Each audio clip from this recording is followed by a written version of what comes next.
item 8, which is also going to involve young people. Just as a scene setter for this, Councillor Hartstein and Michelle and I were among those present at a recent meeting of parents concerned about ongoing events within the Mossbourne Educational Trust, which primarily involves 3 schools: Hassenbrook, Gable Hall and Corringham Primary. And it was a somewhat disconcerting evening, and there was a general, I think we were all taken aback at the absolute passion and concern coming out from parents. I think there were 100 and, well, opinions vary on whether you're counting, or how you're counting, and somewhere between 130, 150 on a cold winter's night just after Christmas, and that was extraordinary turnout. And it really shows that there is deep-seated concern about what's happening with Mossbourne. Councillor Hartstein and Michelle addressed the audience, and I think I spoke very briefly after Councillor John Kent had spoken as leader of the council, and basically just more or less presaged what I've just said about how impressive it was that so many people were coming out, but also how worrying it was that there were so many concerns which were validated. And the one thing that the meeting showed was there were a lot of people who stood up and said, I thought I was on my own and I'd got these concerns and worries, and then other people stood up and had the same shares. So the question then comes out, what can Thurrock Council do? And the really truthful answer is not a lot. And we've got to be very specific about what we do. The area in which we can have influence, where we can probe with veracity, is in safeguarding. That's, we can't get involved in a dispute with the NASWT and the teaching unions and stuff like that. That's not our business, unfortunately. It used to be local education authorities. It was part and parcel of what they did. It isn't anymore. You like it or lump it, it's the way the world is.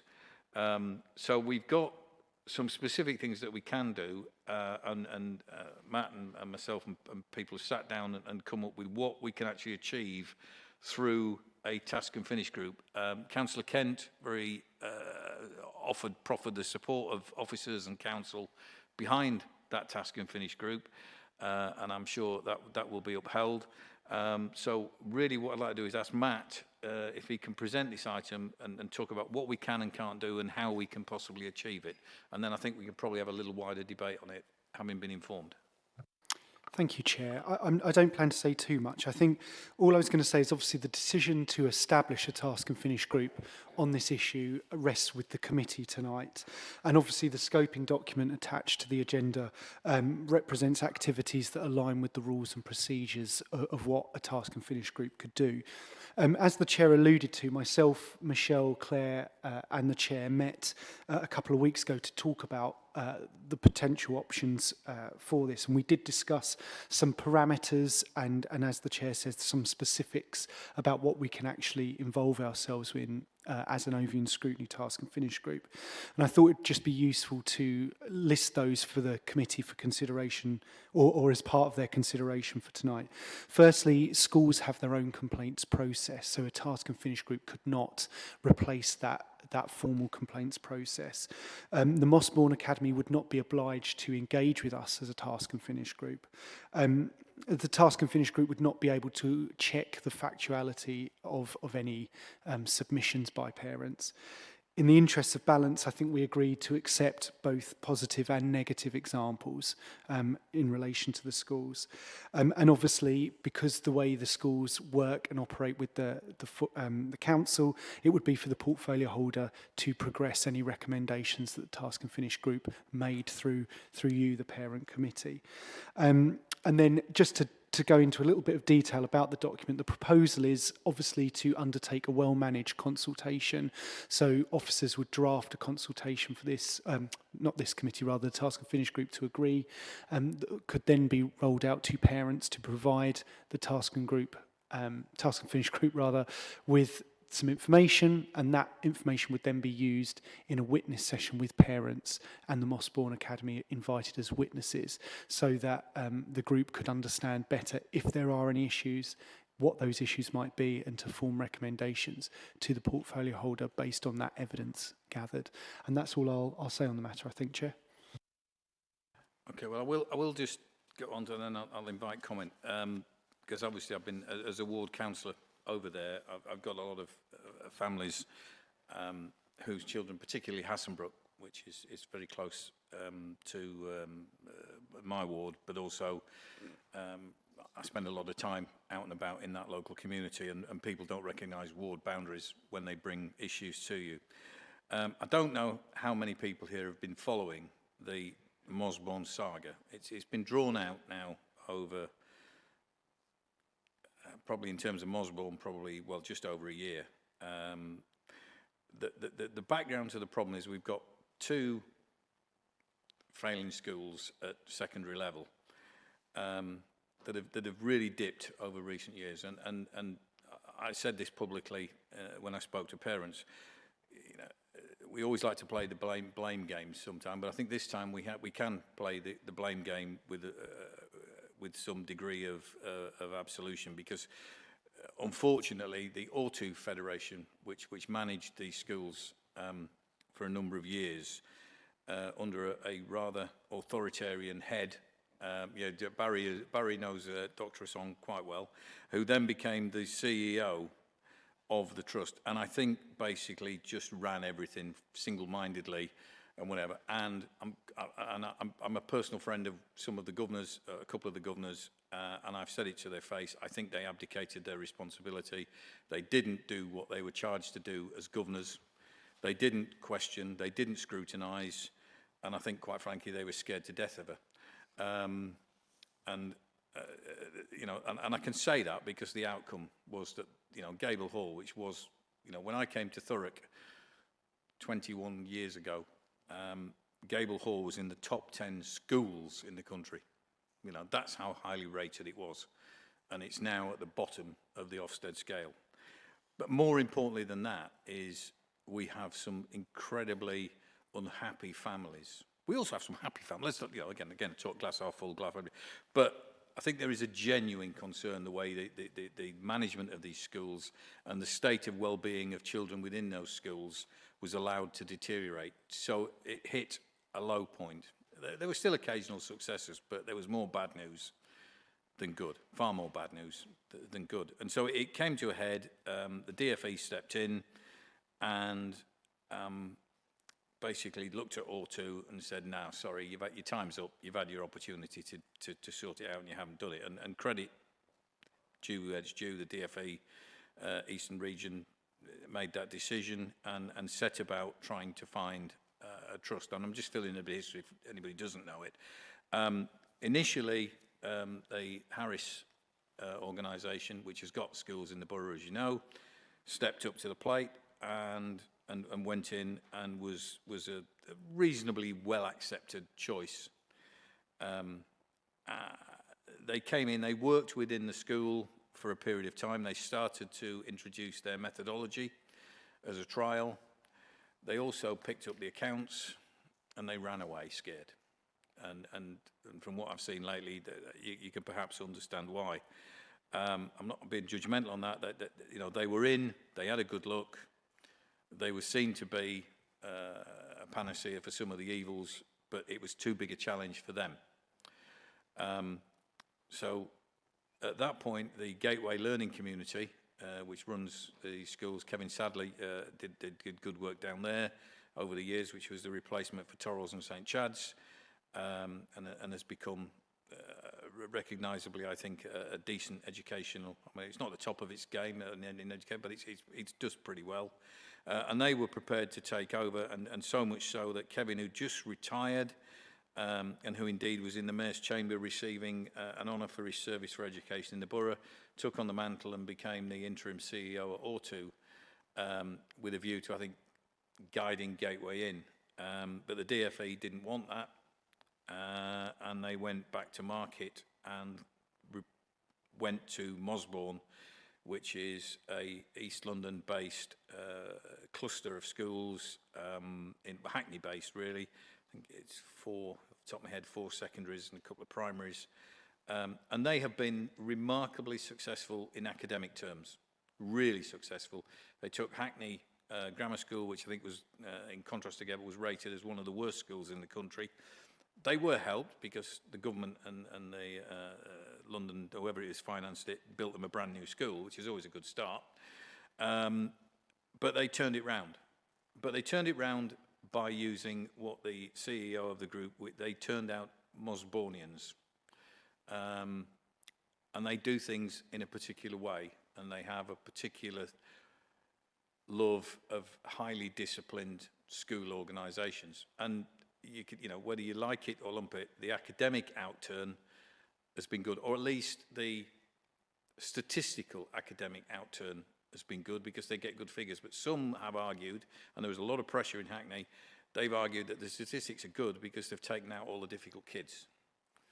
And it's always better if you go with the leaders, you're always going to get better results than if you go with the whole composite body within the school. Anyway, that was it. Anyway, they're in, and they came in, and it then took them, I think there were 3 missed deadlines for them to take over formally. But finally, on, I think it was either the 31st of December or 1st of January, whichever version you read, they actually took over. But there's been a huge amount of discontent. Because Mossbourne, once they came over, their CEO became the acting CEO, a chap called Peter Hughes, and he started to do things the Mossbourne way, which was massively different to the way that Auto had run those schools. And there was a huge culture change that was received well by, we can't, there were a lot of parents who genuinely liked what they were seeing. They were critical of the lack of discipline in schools, and they thought it was a good thing. There were also a lot of people who moaned, and of course those who moan always shout louder than those who praise. And we had situations where kids were turning up at school on the first day of term and were being sent home because their skirts were either an inch too short or their shoes weren't the recommended style or whatever, and there was no tolerance. There was no, look, you've got a week to put it right. It was, you're going home. And so a lot of bad feeling crept in, and then bad feeling generated a cloud around the school and a lot of unhappiness. And as I say, it has to be kept in perspective. There were happy parents there. But it grew and grew and grew in the sense of disquiet, and the amount of complaints that we were receiving as ward councillors was amazing. I mean, all the councillors, I would suggest, and I'm sure John would recognise it, all the councillors over in the east of the borough, in Stamford and Corringham and Fobbin, Homesteads Ward, we were getting stories of discontent, and the parents really weren't being well. The Mossbourne culture is do not communicate, and I don't think I'm out of order in saying that, and I'm just painting a picture of what we're going to go into and the solution we've got to come up with. There was a culture of not communicating. They didn't communicate with parents. They actually went out of their way not to communicate with parents, and I've seen evidenced instances. I'm not just making that up. I've seen emails that have gone unanswered. I've had conversations about unanswered telephone calls, pledges to get back to you that were never honoured. So it was definitely there. But then a group of parents, and a guy called Roy Nineham, who became a bit of a lead, got together and as parents started to lead and I'll use the word fight back, because it's probably not inappropriate, and they organised these parents' meeting that we attended. And I think, we looked and talked to each other as council representatives and said, we have to be really clear. At the end of the day, as the LEA, the LEA effectively now is just an administrative thing for certain functions.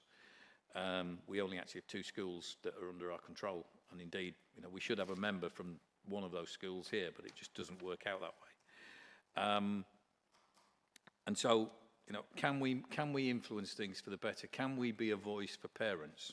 And I think that is what this task and finish is, as Matt said. It's gathering evidence that we can put legitimately to Mossbourne and say, look, we're impartial. We are impartial. But we're also here to support our residents and our parents. We're also here to support the school staff and the school, the school governing body, and indeed the whole principle of having good schools in the borough. And we need to talk, and we need to have dialogue, and we need a bit of compromise possibly, because for better or for worse, Corringham and Stamford is not Hackney. It really isn't. And so I don't think that they've been as amenable to change from their thing as ever. It has started to change, and there has been an improvement.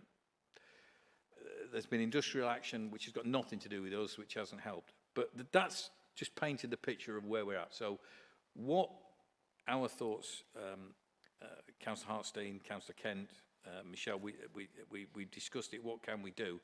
And we think we can become that neutral voice that can take on and bring pressure to bear, because we do have, the one thing we've got is a safeguarding responsibility. And I won't tell you some of the stories we get in other than one. There's a story of a child who was in school who asked to go to the toilet, and the Mossbourne policy is you don't go to the toilet until there's a certain amount of time. And indeed, from what I understand, the toilets are actually locked.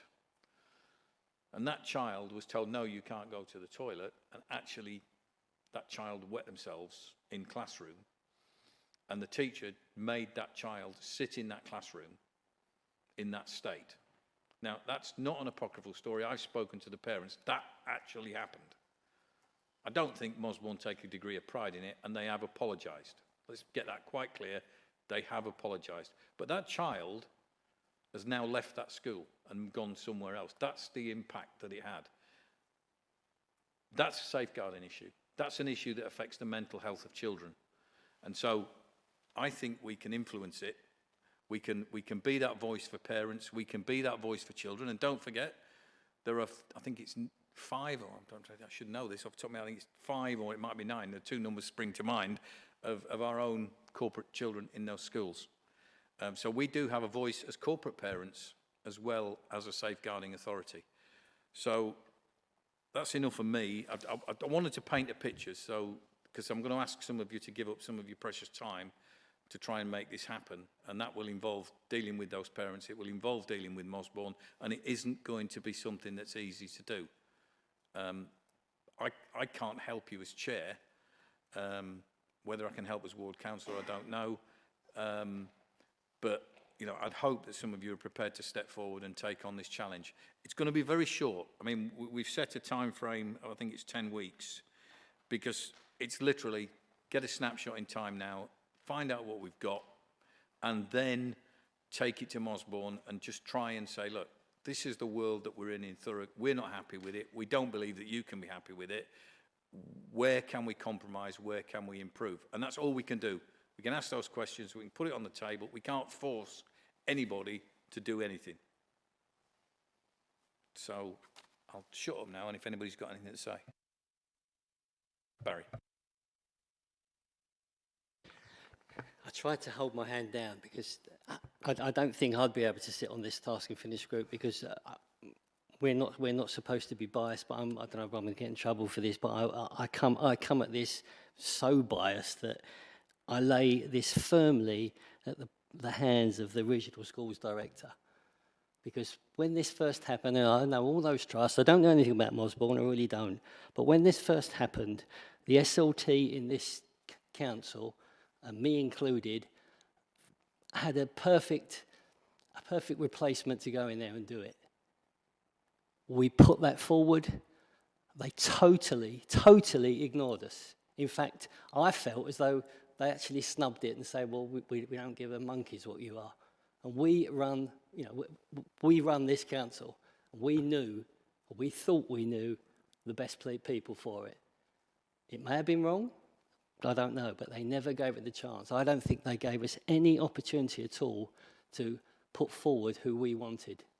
So if this task and finish group can do anything, I'd like it to include the regional schools director or the DOF or whoever they are, to ask them to start listening to the people that run the council and know the council, so they can put forward a real proper brokerage deal to go through and hold that school, in my opinion, will be thriving by now.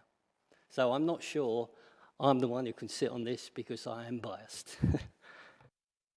I'll go to people who've raised their hands, Councillor Hartstein next, but what I would say, Barry, is I've known you for, been in your company and observed you and seen you at work for a long time, and I would disagree with you because I think in a way that bias would be really useful, and I also think you're objective enough to actually bring your experience and knowledge to bear. But it's a matter for yourself, your conscience, and whether you think you can contribute. And it may be we don't get any volunteers to do this, which would be a shame. You know, I don't think being prejudicial is a reason not to be on something, because I go back to that well-worn phrase, you can make a difference from where you are. Councillor Hartstein. Thank you, Chair. I've got a few points in terms of the wording that I'm not happy with, but before we come on to that, can I just raise public, please, on record that I'm really uncomfortable about what you've just shared there in terms of some of the issues that have been going on at the school, and I do want to raise that, and I want that minuted, please. I'm extremely unhappy about that. And also some of that's factually incorrect, also what you shared. And I just wanted to put that on record, and I'm happy to write to you to correct what's been stated there that's incorrect. Say it now, Councillor Hartstein. You won't offend me if you think if No, I've done wrong, then I've done wrong. It's nothing to do with offending you. It's that I don't actually want to discuss the issues in a public forum because I don't think it's appropriate. But I've also got some points to raise on the actual topic. I mean, I would say I think the 150 people or 130 people in that room would disagree with you, but there you go. Yeah, it's not about you and protecting anybody in this room. It's about some of the issues that you've raised is not appropriate to be discussing in a public forum, but I'll come to that later. Or I'll come back to you about that in writing. Could I, Matt, is it appropriate to raise some of the wording with you? Would that be okay? Is it you I would raise that with, or Chair, or...? Yeah, through the chair. Through the chair? Yep. You would have the ability to suggest any changes to the wording to clarify any thoughts or meanings on the proposal. Thank you, Matt. Thank you, Chair. So just wanted to come down on the front there on the governance background, page 209. It's about the fourth or fifth line down, where it says, following alleged safeguarding concerns raised by parents in relation to the Mossbourne Federation takeover. Can we just reword that, please? Because it's not a takeover, it's a rebrokering. So I thought perhaps we'd have the wording in terms of, in relation to the rebrokering of Gable Hall, Hassenbrook and Corringham to the Mossbourne Federation, please, if that's okay. And down the bottom, it's in that paragraph, it's probably just a point of clarification. But firstly, Michelle Lucas, as the Assistant Director for Education, is missing off that list there in terms of the people that was in attendance. And also, I'm not quite sure how we word this in terms of the representatives from Mossbourne Federation, because there weren't any at that meeting. There was a gentleman there who was a governor of Ortu, but there weren't any Mossbourne Federation representatives. So I just think that's quite important to clarify that, because obviously historically, you know, this is going to be a historical document. And then just on page 210, please, point 1, so the purpose of the Task and Finish group is to assess if there are safeguarding concerns. I don't think that's an appropriate task for a Task and Finish group to do, because I'm not sure they're qualified to do that. Could we change it to assess if there may be safeguarding concerns? Thank you. Because yeah, that leaves me a little uneasy. And then that leads me down onto number 3 then, point 2 on number 3.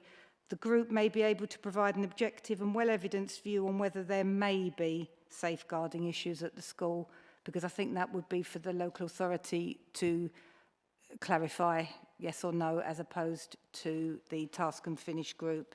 And I think that was all of the points I had there. Thank you, Chair. No problem. I mean, I'm not going to argue the semantics of there are, maybe, whatever. Happy to take the wording that you think is appropriate. I'm quite surprised with what you said, because everything that I just laid out to members, everything, is already in the public domain. Every single bit that I said is already in the public domain, including the story of the child whose parents are more than happy for it to be in the public domain. And I know, because of the, well, I just know because the conversations have been had. So, you know, I don't think it was inappropriate to share that, an exemplar of what the sort of level of problem is. I don't think that's inappropriate at all. And in terms of everything else, I don't know, I gave an anecdotal thing that's there. What I didn't do, because I didn't want to particularly influence the thing, but if you're going to go down, you know, there are two independent inquiries into Mossbourne in Hackney. One with 250 evidenced cases of potential child safeguarding issues. It's a fact. It's a public fact. It's a fact that's there. The council has actually done it. Peter Hughes has said, answered those questions on BBC, and said he doesn't understand or recognise that they're there. But, you know, the representatives of Hackney Council have said, yes, there are, and they've launched inquiries. So you pay your money and you choose who you believe. And I do understand you're at the sharp end of this because you've got to deal, as education portfolio holder, with the Mossbourne people directly. And so has Michelle, and so has Sheila. And all three of you have done so and have done admirable things. But I'm sorry, I don't think we can sugarcoat the situation we're in. And I would be letting down all those parents that have come to me and said, we need your help. We want the council to do something. And I've been the first to say there's very little that we can do. But I ain't going to sugarcoat how serious this situation is, because it really is serious. We've got children, and we've had evidence from parents, okay, you can argue it's anecdotal because we haven't got the medical records, talking about self-harming and all the other issues that have gone on. Now, we've got to try and set that aside, but you can't deny that that's what's being said at public meetings. And parents were grateful for the opportunity to bring that into the public domain. Now, if you've got parents who are prepared to bring it into the public domain in front of 100 other people, I don't see why it shouldn't be a topic for discussion in this chamber. I really don't. But we're going to have to agree to disagree, and I'll look forward to reading what you think I've said that's incorrect. And everybody's entitled to their own opinion. Anybody else got anything to say? Yeah, Councillor Rigby. Thank you, Chair. Just a couple of things. Firstly, will the school even cooperate? And secondly, if there are maybe safeguarding issues, is a task and finish group the best way to assess it? Is there not a more internal council, local authority approach that would be better to take? I could defer to Michelle on that because she spoke to the parents directly. So, as I explained on the evening, the process is that if a parent is unhappy, they follow the complaints process, in any organisation actually. If they don't feel that it's been addressed in an appropriate manner, then they refer those to Ofsted. And interestingly, colleagues, what happens, of course, is Ofsted send those to us to review. So they go into Ofsted send them to the local authority to review. So that is the process. So that's the internal process that you're talking about. And apologies, Councillor Rigby, I didn't catch your first point. Apologies. It was even if they would actually cooperate in any manner. I mean, they might, but do they have to cooperate, or could they just refuse to meet members? The short answer to that, Councillor Rigby, is they don't have to cooperate. However, you know, we are working closely with them. I'm glad Councillor Spate was very clear about the fact that we have been engaging with the Trust. You'll be aware that we work very collegiately in partnership with our trusts locally. You know, they are very new to the borough, so we're making sure that they understand how Thurrock operates. So, but to answer your question, they don't have to. I'd like to think that, you know, working in that collegiate way, they'd like to bring that forward. I'll come to you in a second, Councillor Legge, but just to add to that, we did have discussion immediately after that meeting about what we could actually achieve and what would happen if Mossbourne didn't engage. And the route then is if they don't engage, and we are responsible for safeguarding. That's part of our civic duty. It's our statutory duty. We can't walk away from that responsibility just because it's difficult. So our route, if Mossbourne didn't engage, and we did enough work and proper work to find that there was a genuine problem that we felt was a problem as an authority, we would take that to the DFE. I think, is that right? Thank you. Can I come back in? I think the other thing to is, oh, that's better, is that the actual Mossbourne Federation have been holding meetings with parents. Our understanding is that I think actually the chair did mention that they've been holding meetings with parents to try and sort of, I guess, alleviate some of the concerns that were raised on that evening. I think the other thing to remember is if Ofsted get a number of complaints, that can trigger an inspection. So Ofsted have the, you know, obviously the ability, if they feel there's a number of, as Councillor Spate said, safeguarding concerns, that would trigger an Ofsted inspection. So it's another check and balance. Anything else, Councillor Rigby? No, Chair, thank you. Councillor Leakey? Thank you, Chair. My question is to portfolio holder, Councillor Hastings. Have you been able to kind of work with the school to find out the safeguarding issues that have been happening in Mossbourne? Have you had any chance to have any discussion around it, or have you met with them to find out what kind of safeguarding practices or, you know, happening in the trust? Yeah, thank you, Chair. Yes, I have, Councillor Leakey. I've met with the DFE, and I've also met with the CEO, Peter Hughes, to raise it. I've met alongside Michelle Lucas, and I've also met alongside Sheila Murphy as well. We've met both of them, as I say, with the DFE and also with the CEO there, Peter Hughes. And I have that open conversation with him that if I do want to speak to him again, which I absolutely intend to, that will be through Michelle and through Sheila. But yes, just to reassure you, I have spoken to him. I have raised a number of concerns that were brought to me. Some of these issues were one of them. There are other issues around curriculum, staffing and all manner of things. But yes, I have spoken. Councillor, yeah, carry on, Councillor. Just One more question. What's the Ofsted rating for Mossbourne at the moment? It was not for Mossbourne at the moment because it would be for all two. So, Michelle, is it Hassenbrook is inadequate and Gable Hall is, wrong way round. Gable Hall is inadequate and Mossbourne, Hassenbrook requires improvement, which is why, just to clarify, that's why the rebrokering was initially initiated was because of that inadequate.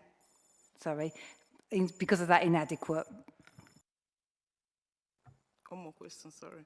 Do we have any idea the kind of safeguarding issues that have been raised by parents and the children? Do you have any idea?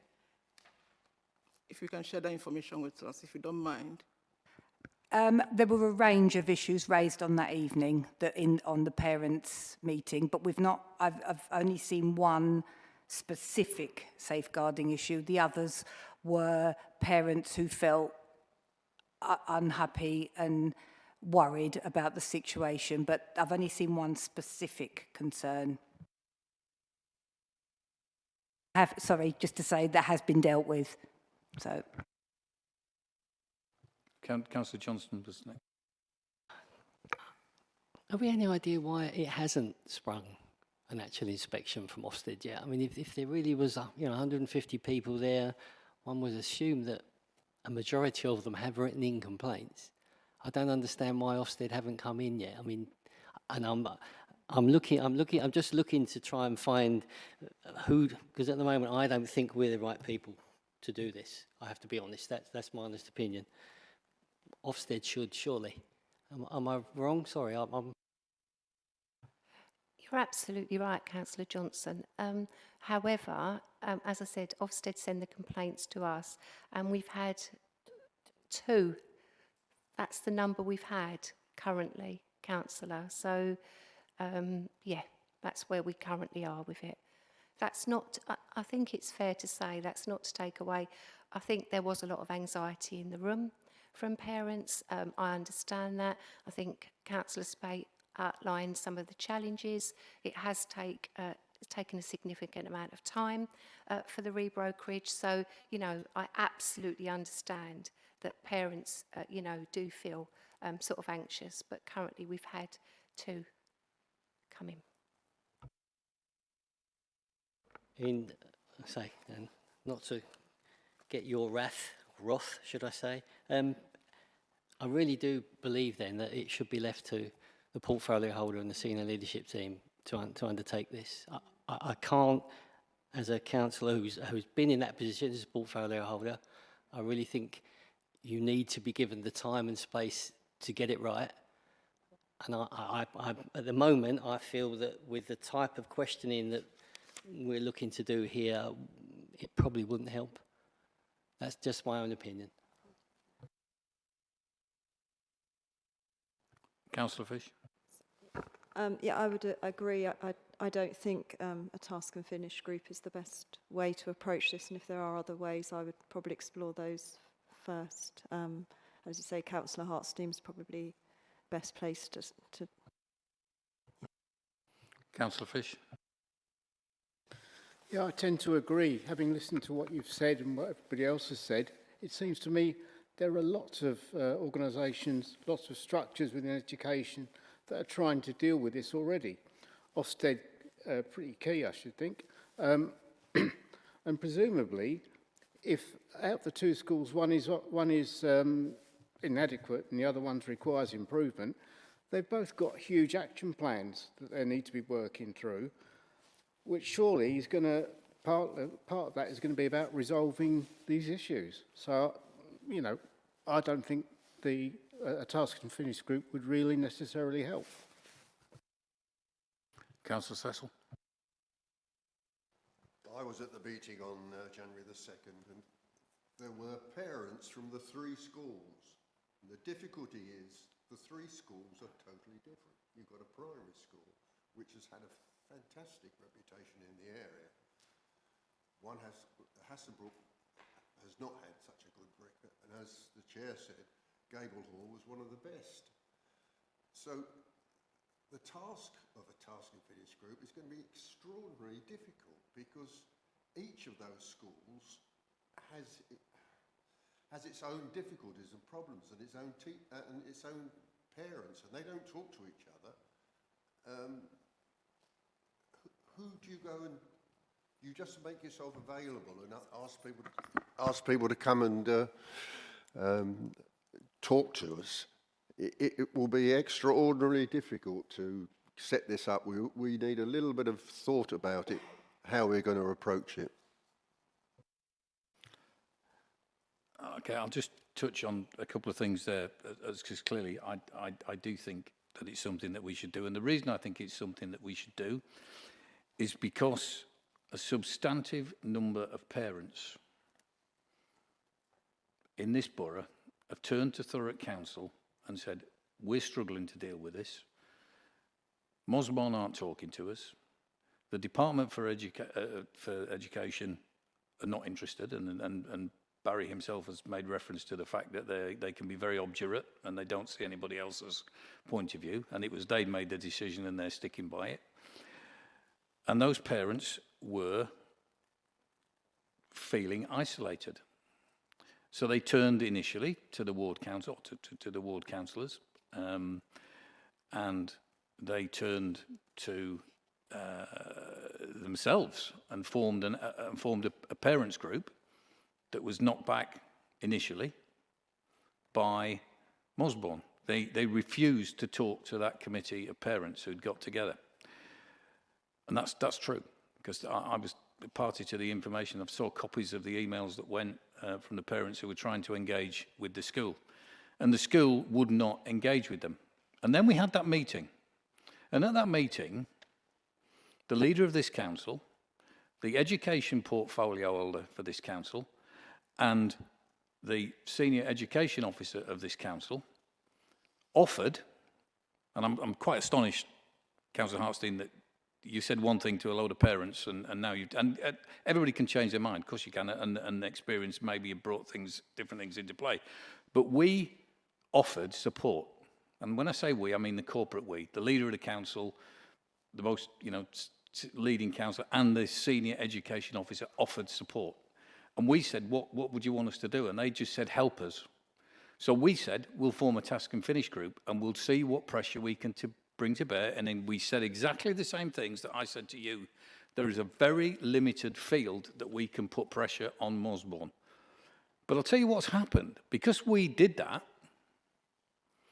because Osborne suddenly perceived that this is a council that is going to engage, that is going to come in and do what it's got a right to do, which is look at safeguard. I'm not talking about changing, opinions. The curriculum's changed. You've got to do history and RE now, and you can't do a number of any other subjects, the whole thing. But that's not in our domain to do, and that's a concern for parents. But we can't do anything about that.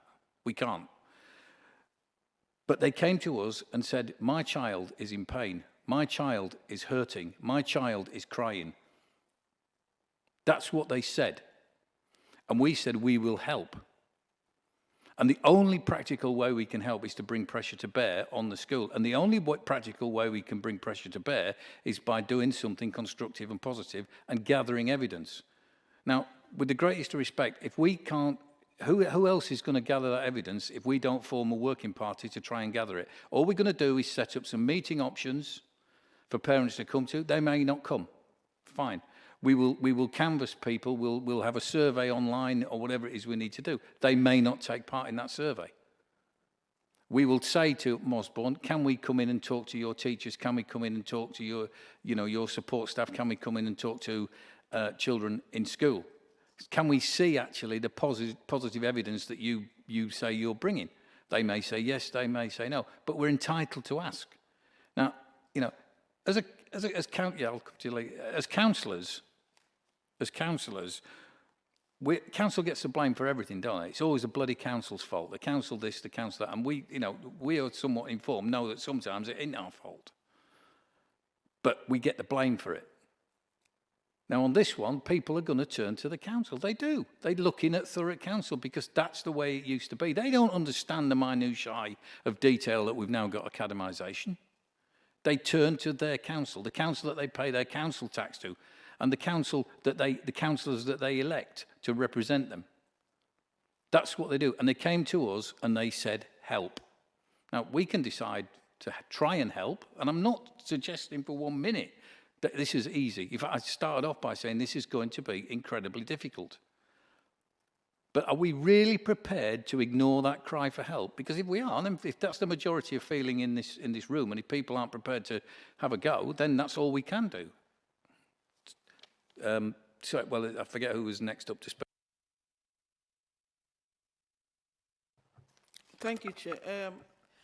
What I wanted to kind of point out is that Councillor Vicky Van Hasten, sorry, trying to call your name in full, is already engaging with Mossbourne, and we need to know the outcome of the discussion before we can get involved, or we need to share that information with the committee.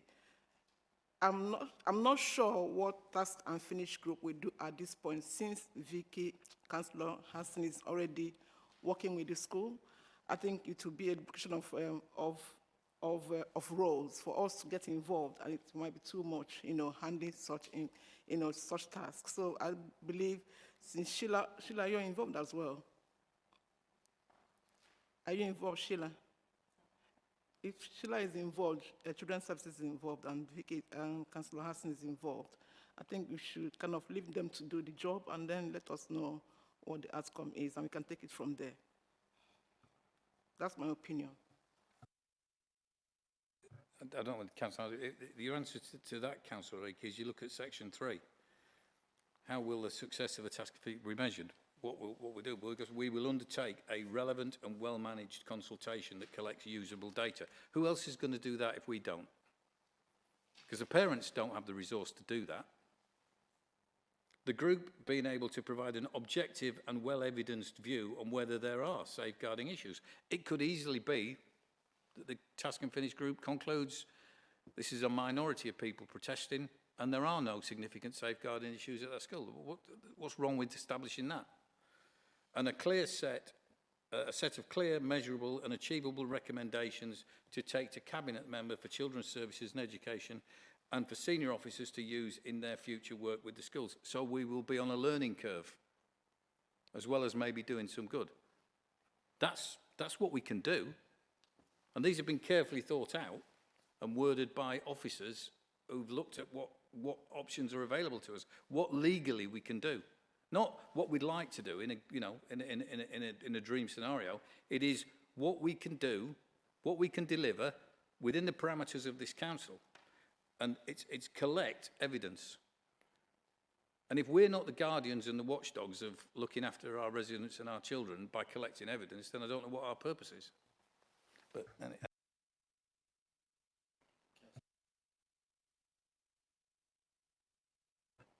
I just wanted to say that I agree with the spirit of what this committee or the Task and Finish group is trying to do.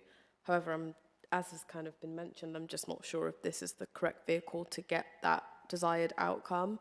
And I don't think it's a situation where we're ignoring parents' cries for help, as you mentioned, because personally, I'm someone who went to a school where some of the things that you're talking about, students and we went through this kind of stuff. So it's not something that we're apathetic to, we don't understand.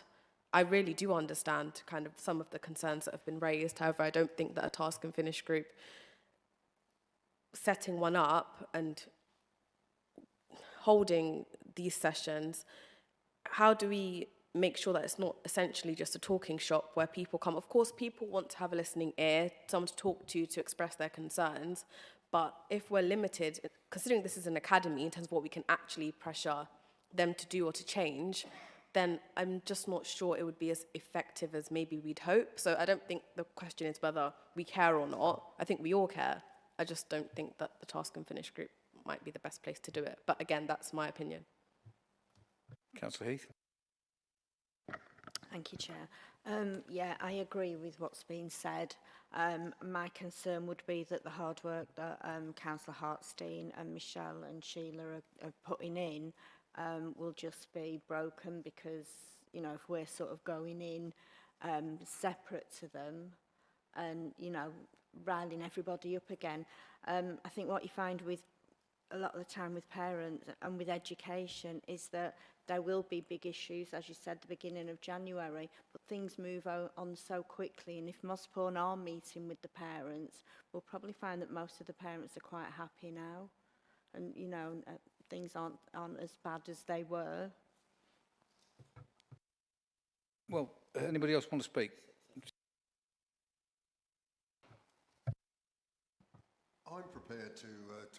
I'm prepared to take part in a Task and Finish group because I do believe that we need to support our parents, and having been at the meeting where we did offer to them help, we can't turn back now and throw it back in their face.